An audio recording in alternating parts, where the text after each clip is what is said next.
Love, entertainment, action, sentiment, fantasy ఇలా ఓ తరహా movie చేయాలన్నా ముందు కావాల్సింది మంచి కథ. చిన్న సినిమా, పెద్ద సినిమా అని బడ్జెట్ పరంగా లెక్కలేస్తారు, కానీ నిజానికి మంచి కథ, చెడు కథ అనేవి మాత్రమే ఉంటాయి. 2016లో తక్కువ బడ్జెట్లో రూపొంది పెద్ద సక్సెస్ సాధించిన మూవీస్ చాలా ఉన్నాయి. వాటిలో ముందుగా చెప్పుకోవాల్సింది పెళ్లి చూపులు గురించి.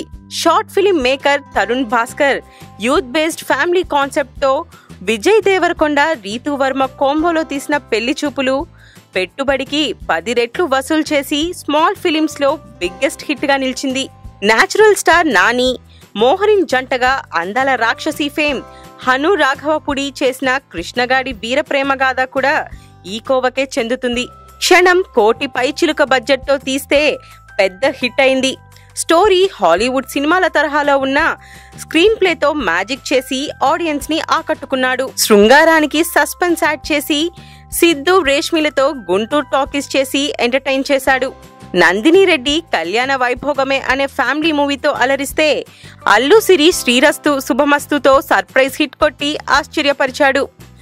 యాక్టర్ కమ్ డైరెక్టర్ శ్రీనివాస్ అవసరాల ఇద్దరు అన్నదమ్ములు ఒకే అమ్మాయిని లవ్ చేస్తే ఎలా ఉంటుంది అనే పాయింట్ తో ప్రేక్షకులను కట్టిపడేశాడు. యంగ్ హీరో నిఖిల్ ఎక్కడికి పోతావు చిన్నవాడ మూవీతో థ్రిల్లింగ్ హిట్ కొట్టి తన కెరీర్ లోనే బిగ్గెస్ట్ హిట్ గా మలుచుకున్నాడు.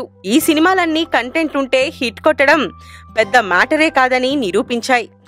మరిన్ని ఫ్రెష్ ఫిల్మ్ అప్డేట్స్ కోసం మా TFC మీడియా ఛానల్ ని సబ్స్క్రైబ్ చేసుకోండి.